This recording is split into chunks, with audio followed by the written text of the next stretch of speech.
Hello students, I am Anita, your science teacher. I hope you all are good and doing your studies very well. So today I am going to start ninth class science worksheet number 71, and we are going to start new chapter, that is why do we fall ill. The topic is health and its importance. So these days so many healthy people are getting infected by corona. What can be the reason for this? तो हमें पता है कि करीब एक साल हो गया है कोरोना को चलते हुए। तो इससे पीपल है जो जो इतनी बड़ी पॉपुलेशन है वो क्यों इन्फेक्ट हो रही है, उसके बारे में आज बात करेंगे। तो Covid is spreading due to two reasons, weak immunity and carelessness. तो इस वर्कशीट में यहाँ पे दो रीजंस इसके बताए गए हैं, पहला है वीक इम्यूनिटी और दूसरा है केयरलेसनेस। इम्यूनिटी, हम जानते हैं इम्यूनिटी क्या है, capacity to fight with disease और माइक्रो ऑर्गेनिजम्स। तो जो माइक्रो ऑर्गेनिजम्स हैं, चाहे वो वायरस है, बैक्टीरिया है, फंगस है, उससे जो लड़ने में, और जो डिजीज़ हैं उनसे लड़ने में जो हमारी बॉडी की कैपेसिटी है वो क्या है, इम्यूनिटी, इम्यून सिस्टम है। तो वो क्या है, अगर जिसका इम्यून सिस्टम वीक होगा तो वो जल्दी अफेक्टेड होगा, किसी भी इन्फेक्शन से जल्दी स्प्रेड होगा उस पर कोई भी इन्फेक्शन। और जिसका इम्यून सिस्टम अच्छा है वो उसको उस पर इतना अफेक्ट नहीं होगा। दूसरा है केयरलेसनेस। जब केयर नहीं करेंगे, प्रॉपर हाइजीन मेंटेन नहीं रखेंगे, तो क्या होगा, वो इन्फेक्शन स्प्रेड होगा। तो हम जानते हैं कि कोरोना के केस में भी एक एज ग्रुप जैसे बनाया गया कि जो यंगस्टर्स हैं उन उन पे एसिम्टोमेटिक भी हो सकते हैं, जिनके सिम्टम्स भी नहीं पता चलेंगे और उनको शायद थोड़ी बहुत ही प्रॉब्लम होगी। और बाकी जिनकी मेडिकल हिस्ट्री है या एज ग्रुप उनका मतलब जो थोड़े एजिड हैं, उनको इसमें प्रॉब्लम हो सकती है। तो उन्होंने तो क्या किया गया है, ये एक क्राइटेरिया बताया गया है, एज ग्रुप में डिवाइड कर दिया गया है, इम्यून सिस्टम में डिवाइड कर दिया गया है। तो उसी के बारे में हम बात करेंगे कि सबका सब पे एक जैसा फ़र्क क्यों नहीं पड़ता है, क्योंकि ये डिपेंड करता है हेल्थ पे, इम्यून सिस्टम पे, right. So according to World Health Organization WHO, health is a state of being well enough to function well physically, mentally and socially. तो हेल्थ क्या है, एक स्टेट ऑफ बीइंग है जिसमें कोई भी पर्सन है फिजिकली, मेंटली और सोशली वो अपना अच्छे से, मतलब हर एस्पेक्ट में अच्छे से वो बिहेव कर रहा है, हर एस्पेक्ट में फिजिकली भी वो फिट है, मेंटली भी फिट है और सोशली भी फिट है, तब उसको बोलेंगे क्या, हेल्दी, कि वो हेल्दी है उस वाले केस में। तब health cannot be achieved only individually as it also depends on surroundings and environment. Health केवल हम एक इंडिविजुअल के नहीं लिए नहीं बोल सकते हैं, क्यों, क्योंकि जो हेल्थ है वो मेंटली और सोशली भी है, केवल फिजिकली नहीं है। तो मेंटली और सोशल एस्पेक्ट से भी उसे देखा जा रहा है। तो उसमें केवल अपने लिए नहीं है, वो किस पे डिपेंड करती है, सराउंडिंग्स पे डिपेंड करती है, सोसाइटी पे डिपेंड करती है, एनवायरनमेंट पे डिपेंड करती है कि उस इंसान का बिहेवियर कैसा है, जिसे हम हेल्दी समझ रहे हैं। पता चला कि वो झगड़ालू टाइप का है या साइकोपैथ है, होते हैं ना, जैसे सीरियल किलर्स होते हैं और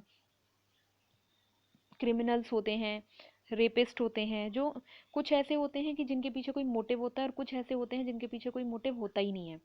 तो वो कैसे होते हैं, साइको होते हैं जो।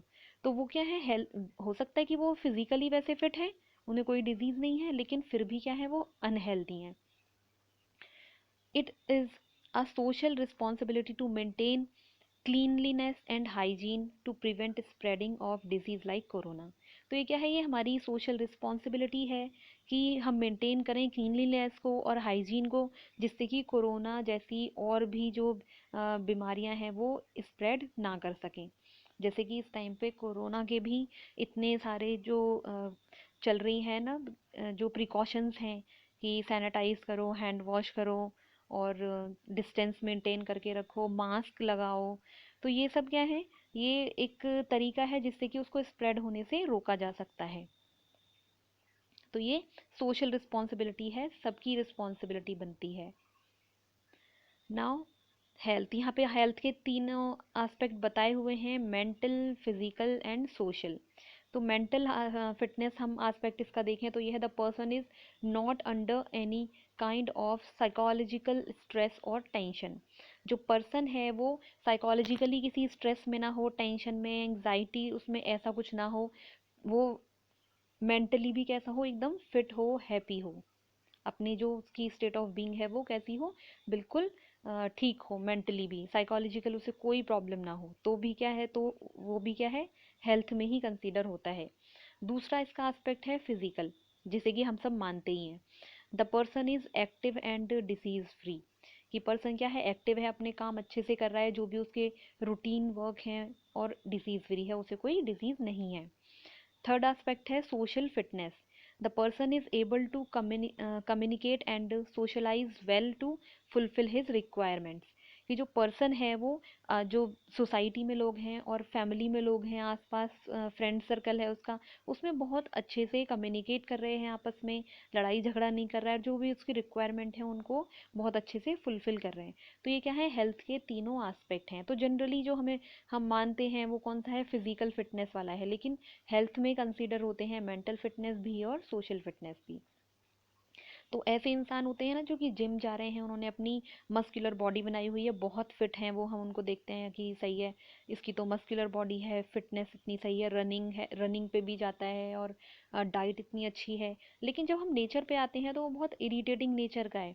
जैसे तुरंत वो अगर बच्चे शोर मचा रहे हैं तो इरिटेट हो जाता है, किसी से बात करते करते इरिटेट हो जाता है, और लड़ाई झगड़ा शुरू कर देता है छोटी छोटी बातों पे, बिल्कुल भी पेशेंस नहीं है, और कुछ भी टॉलरेट नहीं कर सकता है। तो उस वाले केस में हम उसको हेल्दी नहीं बोल सकते, चाहे वो फिजिकली कितना भी फिट लग रहा है वो इंसान। सो नेक्स्ट है difference between healthy and being disease free. तो यहाँ पे डिफरेंस है हेल्दी में और बीइंग डिजीज फ्री। हम मानते हैं कि जिसको डिजीज नहीं है वो हेल्दी है, पर दोनों में बहुत डिफरेंस है। Sometimes a person who is not suffering from any disease might be unhealthy. कभी कभी क्या होता है कि जो इंसान है वो उसे कोई भी बीमारी नहीं है, वो फिट है, लेकिन वो फिर भी अनहेल्दी है। क्यों अनहेल्दी है? क्योंकि आज के टाइम में तो ये नॉर्मल सी चीज़ है, लोग इतनी टेंशन लेके घूमते हैं, बेकार की टेंशन लेके घूमते हैं, तो उनको उस वाली कंडीशन में भी क्या है, उनको हेल्दी नहीं बोल सकते। बेशक वो फिजिकली फिट है, उनको कोई डिजीज नहीं है, लेकिन अगर उनको टेंशन है, वो अपने जो रेगुलर काम है वो ही नहीं कर पा रहे हैं। जैसे इतनी टेंशन है कि वो कंसंट्रेट ही नहीं कर पा रहे हैं किसी चीज़ पे, कि अगर टीचर है तो वो ढंग से पढ़ा नहीं पा रहा है, और कुछ ड्राइवर है तो वो ड्राइव नहीं कर पा रहा है ढंग से, उसे इतनी प्रॉब्लम हो रही है कि वो कुछ सोच रहा है, या किसी घर में झगड़े की वजह से, या आपसी किसी रिलेशनशिप की वजह से, या किसी भी प्रॉब्लम की वजह से, या झूठ पकड़ा जाए, या किसी ने इंसल्ट किया है, या किसी किसी भी बात का कोई डर है। मतलब जब भी जो माइंड है वो ऐसी स्टेज पे है कि चाहे वो कंफ्यूजन है, चाहे वो डर है, कुछ भी है, तो हम उस वाले केस में भी उसे हेल्दी नहीं मान सकते हैं। For example, if a good singer is not able to sing well despite being not sick, we can say he is not healthy. अगर एक अच्छा सिंगर उस वाली स्टेज में है कि वो गा भी नहीं सकता है, अच्छे से नहीं गा पा रहा है, लेकिन बीमार नहीं है, तो हम उसको तब भी हेल्दी नहीं बोलेंगे। This meaning of health differs from person to person. इसलिए जो हेल्थ का जो मीनिंग है वो पर्सन टू पर्सन डिफर करता है। A musician may be having enough breathing capacity in lungs while a dancer may be able to stretch body in difficult poses। तो musician क्या है, कैपेसिटी होती है उसमें जो ब्रीद है उसको होल्ड करने की अपने लंग्स में, उसको, क्योंकि वो गाना गाते हैं ना, बहुत लंबा आलाप लेते हैं, जबकि नॉर्मली हम नहीं गा सकते हैं, पर सिंगर ऐसे गाते हैं कितनी देर तक सांस रोक के, या कितना उसमें रम के बिल्कुल म्यूजिक सुनाते हैं। तो ऐसे ही जो डांसर है वो, उनके पोज ऐसे होते हैं कि हमें देख के लगता है कि मतलब बोनलेस बॉडी है जैसे। तो उसमें भी क्या है कि these are not possible for everyone, ये हर किसी के लिए पॉसिबल नहीं है। हमें भी कैसा लगता है कि मिरेकल टाइप लगता है कि इतनी फ्लेक्सिबल बॉडी कैसे है ये, but we can not say that others are not healthy. But हम ये नहीं कह सकते कि जो ये सब काम नहीं कर पा रहे हैं, जिनकी बॉडी इतनी फ्लेक्सिबल नहीं है, जो अपनी ब्रीद इतना होल्ड नहीं कर सकते हैं, तो वो अनहेल्दी हैं। In other words, being disease free doesn't mean that the person is healthy. तो डिजीज फ्री है अगर कोई, उसका मतलब बिल्कुल भी ये नहीं है कि वो पर्सन हेल्दी है। फिर भी बहुत सारी कंडीशंस हैं कि वो जो ड्रिंक करते हैं, वो बीमार तो नहीं है, लेकिन उनको हेल्दी तो नहीं बोल सकते। अगर कोई ड्रिंक करके रोड पे पड़ा हुआ है, उसको लोग गालियां दे रहे हैं, इधर उधर पड़ा हुआ है और लड़ाई कर रहा है, झगड़े कर रहा है अपने घर में, लेकिन उसको कोई वैसे डिजीज नहीं है, तो वो भी किस में आएगा, अनहेल्दी में आएगा। On the contrary, if a person is suffering from a disease, then he is not healthy as well. और अगर उसको किसी पर्सन को कोई डिजीज है तो वो हेल्दी में आएगा ही नहीं।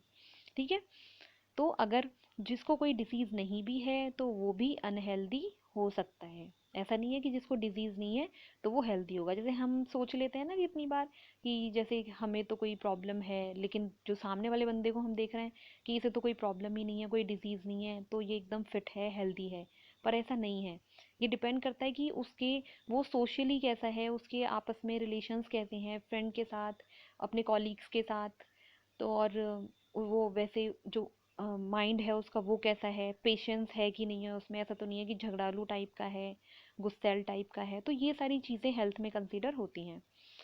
Now conditions necessary for good health. अब गुड हेल्थ के लिए क्या क्या ज़रूरी है, कब हम बोल सकते हैं कि हेल्थ अच्छी है। तो नंबर 1 है healthy and balance diet, healthy dietary intake. तो सबसे पहले क्या ज़रूरी है, healthy and balance diet. Balance diet में अब कार्बोहाइड्रेट, प्रोटीन, वाइटामिन्स सब कुछ इंक्लूड होते हैं, मिनरल्स भी और रफेज भी। जैसे बोलते हैं ना कि फ्रूट्स खाने चाहिए, फ्रूट्स क्यों खाने चाहिए, क्योंकि जो फाइबर है, रफेज है, वो भी बहुत ज़रूरी है। तो और वाइटामिन्स बहुत ज़रूरी हैं अगर हमें अपना इम्यून सिस्टम बनाना है तो। और प्रोटीन ज़रूरी है, ऐसे ही कार्बोहाइड्रेट और फैट भी ज़रूरी हैं। तो सारी चीज़ें ही ज़रूरी हैं, इसलिए बैलेंस डाइट लेंगे तो गुड हेल्थ होगी। Second point is personal and social hygiene. तो पर्सनल हाइजीन, जो हमारी पर्सनल हाइजीन है, हैंड वॉश करना, नहाना, ब्रश करना, हेयर वॉश करना, तो और जो अपने क्लोथ हैं वो भी क्लीन पहनना, तो वो भी बहुत ज़रूरी है अच्छी हेल्थ के लिए। क्योंकि ये सब चीज़ें गंदी होंगी तो हम भी क्या, इन्फेक्शन जल्दी हमें पकड़ेगा अगर हम अपने हाइजीन नहीं रखेंगे तो। एंड सोशल हाइजीन, और सोशल हाइजीन भी बहुत ज़रूरी है अच्छी हेल्थ के लिए। जब हम अपने आसपास लोगों से अच्छे से बात ही नहीं करेंगे तो हम देखते हैं कि अगर हम ऐसे हो चुके हैं ना कि लोगों को बस क्रिटिसाइज़ कर रहे हैं, लोगों में कमियां ढूंढना शुरू कर रहे हैं, जबकि ये हम अच्छे से जानते हैं कि कोई भी चीज़ जो यहाँ पे सरवाइव कर रही है अर्थ पे, वो यूज़लेस नहीं है। तो जिसको भी हम मान रहे हैं कि कोई इंसान है वो यूज़लेस है, वो किसी काम का नहीं है, तो हमसे बड़ा बेवकूफ़ वाकई में कोई भी नहीं है। क्योंकि कोई ऐसा इंसान है ही नहीं कि जिसमें कोई क्वालिटी नहीं है। बात है देखने वाले में कि आप क्या देख रहे हो। तो एक्चुअली आजकल लोग देखते वही हैं जो वो देखना चाहते हैं, जो दूसरे की क्वालिटी है वो देखना ही नहीं चाहते हैं। तो इसलिए सोशल हाइजीन भी बहुत ज़रूरी है कि आपके रिलेशंस भी अच्छे नहीं है किसी से। आप बस हेल्दी डाइट ले रहे हो, जिम जा रहे हो, सब कुछ अच्छा कर रहे हो, लेकिन दिमाग में क्या है, बस मैं ही मैं हूँ, बाकी तो सब बेकार हैं। तो वो भी क्या है, हेल्दी इंसान नहीं है। Next point is active lifestyle, regular exercise and health conscious attitude. अब एक्टिव लाइफस्टाइल की एक्टिव हैं, अपने जो भी रूटीन वर्क है उसमें एक्टिव है। ऐसा नहीं है कि बैठे हैं तो बैठे हैं, हाँ चल थोड़ी देर में कर लेंगे, फिर बैठे बैठे सो भी गए। तो जो रूटीन वर्क है वो ही एक्टिवली नहीं हो रहे हैं। उसमें भी रेगुलर एक्सरसाइज, जो रेगुलर एक्सरसाइज है वो बहुत ज़रूरी है। जो हमारी स्केलेटल मसल्स हैं उनको फ्लेक्सिबल बनाने के लिए, जो जितनी बोलते हैं ना, जितनी एक्सरसाइज करेंगे हमारी उतनी एज भी कम लगती है। और जितने एक्सरसाइज नहीं करते हैं, अपने हाथ पैरों को कम हिलाते हैं, सोचते हैं कि हाँ चल ठीक है ऐसे ही, और खाते जा रहे हैं खाते जा रहे हैं, तो उसमें क्या है कि जो जिनकी एज कम भी होती है उनकी एज ज़्यादा लगने लगती है। इसलिए एक्सरसाइज बहुत ज़रूरी है अपनी बॉडी को फिट रखने के लिए। एंड हेल्थ कॉन्शियस एटीट्यूड, और हेल्थ कॉन्शियस एटीट्यूड मतलब कि एक हम हमारा खुद एटीट्यूड ऐसा होना चाहिए कि हमें पता है कि हमारी हेल्थ के लिए क्या अच्छा है। ऐसा नहीं है कि डेली पार्टीज चल रही हैं, कोई फ्री में खिला रहा है तो खा रहे हैं। हमें पता होना चाहिए कि हमारी हेल्थ के लिए क्या अच्छा है और क्या बुरा है। और अ, जैसे खाते हैं कुछ भी तो सोच के खाएं कि हमारा ही पेट है, तो इसलिए अच्छा ही खाएं। ऐसे नहीं है कि उसमें कुछ भी कचरे की तरह, डस्टबिन की तरह उसमें कुछ भी भरते जा रहे हैं। उसमें कुछ ऐसा डालें जिससे कि उस हमारी बॉडी को कुछ न्यूट्रिशन मिले। जंक फूड ना खाएं। जंक फूड जैसे कैसा होता है, जो बर्गर पिज़्ज़ा ये सब हैं, इनमें इनमें न्यूट्रिशन तो कुछ होता ही नहीं है। कैलोरीज तो मिलती हैं बस, बाकी न्यूट्रिशन तो कुछ भी नहीं होता है। तो ये क्या है, डस्टबिन की तरह हम अपने पेट को भरते जा रहे हैं ये सब चीज़ें खा के। तो एक हेल्थ कॉन्शियस एटीट्यूड होना चाहिए कि हमें क्या खाना चाहिए और क्या नहीं खाना चाहिए। Next point is good physical and social environment. It includes clean surrounding, good sanitation, proper garbage disposal and clean drinking water. तो good physical and social environment, जो हमारा फिजिकल और सोशल एनवायरनमेंट है वो भी कैसा होना चाहिए, अच्छा होना चाहिए। तो हम देखेंगे कि हमारे आसपास जो हम हैं अपने आसपास हम भी सफाई रखें और दूसरों को भी बोलें कि सफाई रखने के लिए।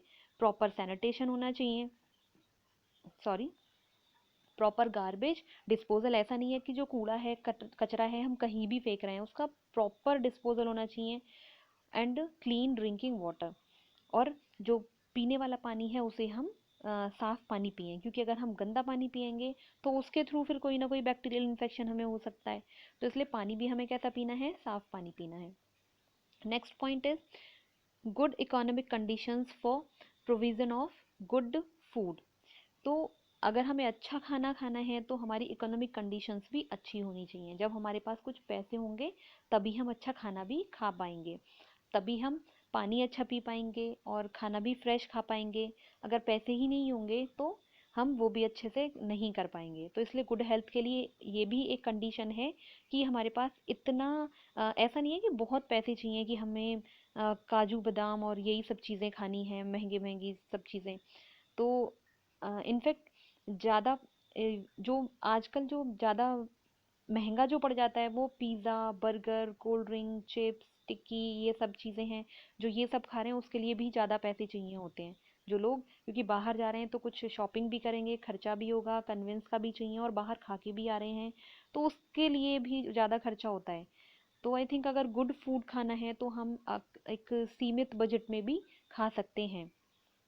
और सबसे बड़ी बात है, केवल खाने पे ही डिपेंड नहीं करता है। फिर से याद दिलाऊंगी कि हेल्थ कंसीडर हो रही है मेंटली भी, सोशल भी और फिजिकल भी। ऐसा नहीं है कि केवल अच्छा खाना खा के सब हो जाएगा। आपके दिमाग में तो गंद भरा पड़ा है कि मतलब आप सबसे चिढ़ते हो, आप किसी को भी देख ही नहीं रहे हो कि किसके अंदर क्या क्वालिटी है, किसके अंदर क्या क्वालिटी नहीं है, पर अच्छा खाना आप खाते जा रहे हो।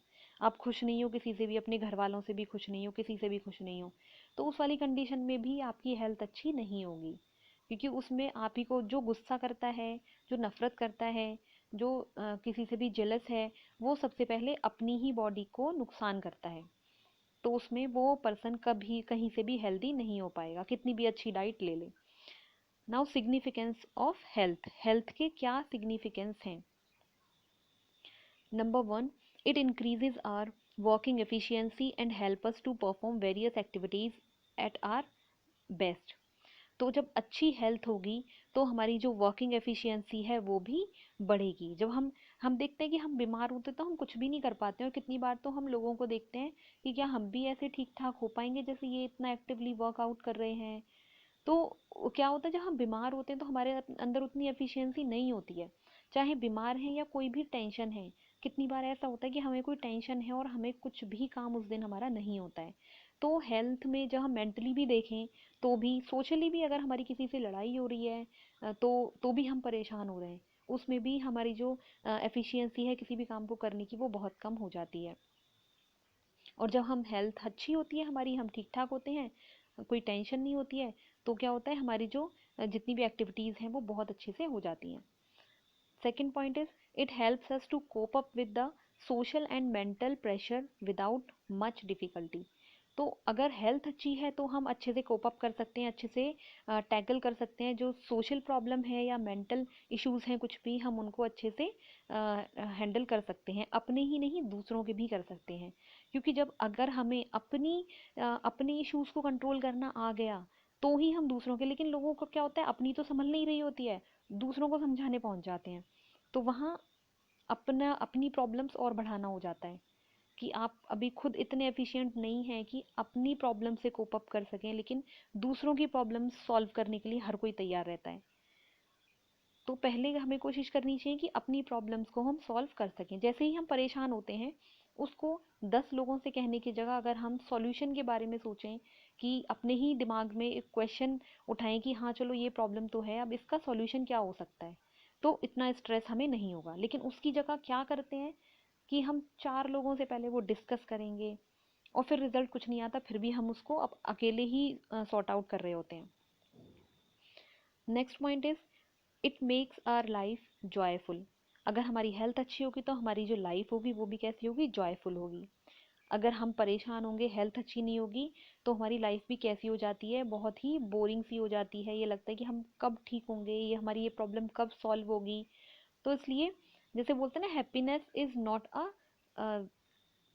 मतलब कोई टारगेट नहीं है, कोई डेस्टिनेशन नहीं है। Happiness is not a destination, it's a journey. एक जर्नी है जो खत्म नहीं होने वाली है। अगर हम मानेंगे ये डेस्टिनेशन है कि हम तब खुश होंगे, तो प्रॉब्लम्स कभी ख़त्म नहीं होंगी। और हम हैप्पीनेस को मानेंगे कि जर्नी है, ये तो चलते चलते हमें खुश होना है, क्योंकि इसका एंड कभी नहीं होगा। तो हम हर मोमेंट को इंजॉय करने की कोशिश करेंगे, जो कि हमें करनी चाहिए। Only a healthy individual can be happy and contribute to society. एक जो हेल्दी पर्सन है वो ही हैप्पी हो सकता है और सोसाइटी में भी कंट्रीब्यूट कर सकता है, मतलब दूसरों को भी खुश कर सकता है।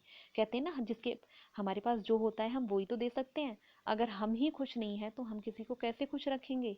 हम रो रहे हैं पूरे दिन, हम परेशान हैं, तो हम दूसरों को भी परेशानी ही दे सकते हैं। सबसे बड़ी बात, कोई भी ऐसा नहीं है जो परफेक्ट है, जिसकी लाइफ में खुशियां ही खुशियां हैं, ऐसा कुछ नहीं है। अप्स एंड डाउन्स चलते रहते हैं। तो सबसे पहले तो हमें यही समझना चाहिए कि हमारी लाइफ में प्रॉब्लम नहीं है, सभी की लाइफ में प्रॉब्लम है। और हम अगर एक प्रॉब्लम को बार बार डिस्कस करते जाएंगे तो वो प्रॉब्लम ही हमारे दिमाग में घूमती रहती है। तो इसलिए चाहे वो हमारी घर की प्रॉब्लम है, तो हम उसे अपनी जो वर्क प्लेस है या हमारा स्कूल है वहाँ पे डिस्कस ना करें। बाकी हम उस जो क्वालिटी टाइम है हमारे फ्रेंड्स के साथ या हमारे कलीग्स के साथ, हम उसको अच्छे से स्पेंड करें उन प्रॉब्लम्स को डिस्कस करने की जगह। Only for we need good health, not only for our self but also for our society. तो अच्छी हेल्थ हमें केवल हमारे लिए नहीं चाहिए, हमें चाहिए हमारी सोसाइटी के लिए भी। जैसे एक सोसाइटी में अगर सारे ही लोग ऐसे होंगे कि टेंशन ही लेते रहेंगे, सॉर्ट आउट कोई करेगा ही नहीं उस प्रॉब्लम को, तो बहुत बड़ी प्रॉब्लम हो जाएगी। सारी अगर एक जैसे हो जाएंगे, तो देखते हैं हम कि कुछ लोग ऐसे होते हैं जो बहुत एफिशिएंटली उस प्रॉब्लम को सॉर्ट आउट करते हैं, किसी की टेंशन को सॉर्ट आउट करते हैं। और हमारी सबकी लाइफ में कोई ना कोई ऐसा होता है जिसको हम सोचते हैं कि एक बार उससे बात हो जाए तो हमारी प्रॉब्लम सॉल्व हो जाएगी। तो वो भी भाई इंसान ही है। बस अंतर कितना है कि उसने सीख लिया है कि प्रॉब्लम से कैसे कोप अप करना है। और हम चाहते नहीं हैं ये सीखना, हमें अपनी प्रॉब्लम्स उससे बड़ी लगती हैं, किसी दूसरे इंसान की प्रॉब्लम से बड़ी लगती हैं। ठीक है, तो अब करते हैं इसके question answer. The first question is, what is health, right its significance. तो इसका आंसर लिखेंगे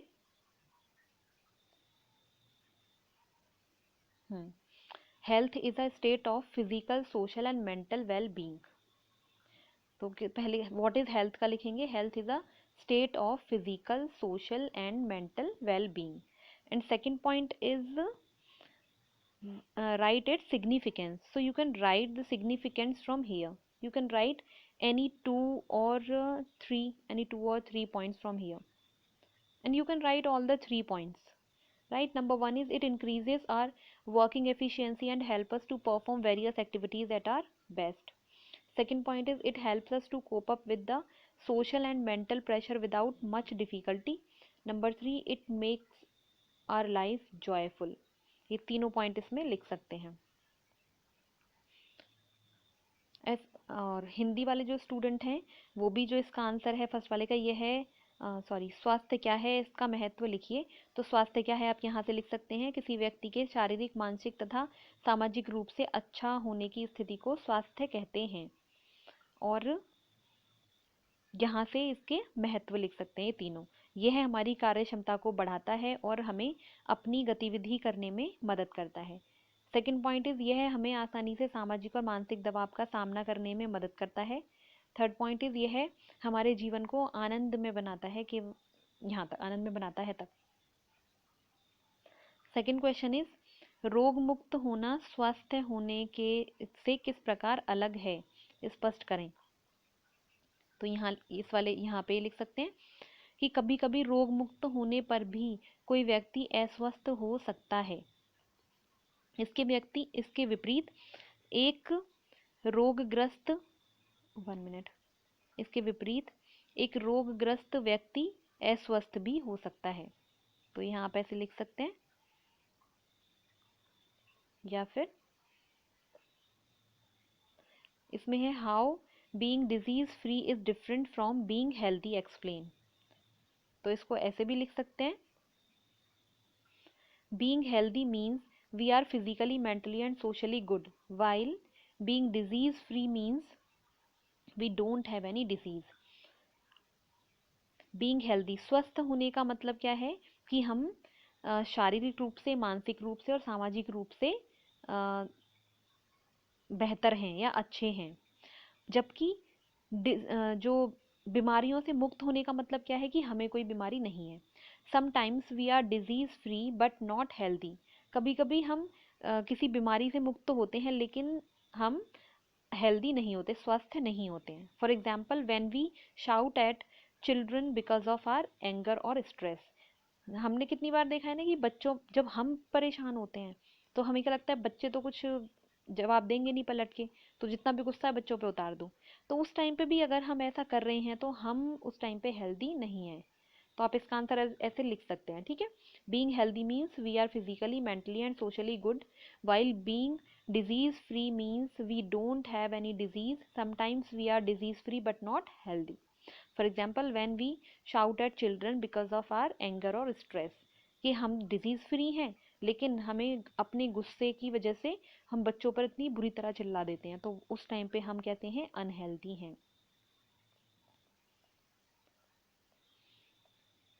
next question is, are there any more requirements for a good health apart from above, think and write. तो यहाँ पे जो बताई हुई थी रिक्वायरमेंट्स हैं, जो conditions necessary for good health, इनके अलावा हम और कौन सी ऐसी चीज़ों को मानते हैं जो ज़रूरी हैं to maintain good health. So there are some points. Number one, we should take proper sleep to relax our body and to reduce stress. तो हमें प्रॉपर स्लीप लेनी चाहिए, अगर हम अच्छे से सोएंगे नहीं तो कैसे रिलैक्स रहेंगे और अपने स्ट्रेस को कैसे रिड्यूस करेंगे, तो इसलिए प्रॉपर स्लीप लेनी चाहिए। नंबर सेकेंड है, we must laugh more as laughing is a therapy and a secret of good health. हमें हंसना चाहिए, बहुत हंसना चाहिए, क्योंकि हंसने से क्या होता है, अच्छी हेल्थ बनती है, तो इसलिए बहुत हंसना चाहिए। हम देखते हैं पार्क में भी लाफ्टर थेरेपीज चलती हैं, लोग ग्रुप्स में खड़े होते हैं और हंसते रहते हैं बहुत तेज, तो उससे क्या होता है, उससे स्ट्रेस कम होता है।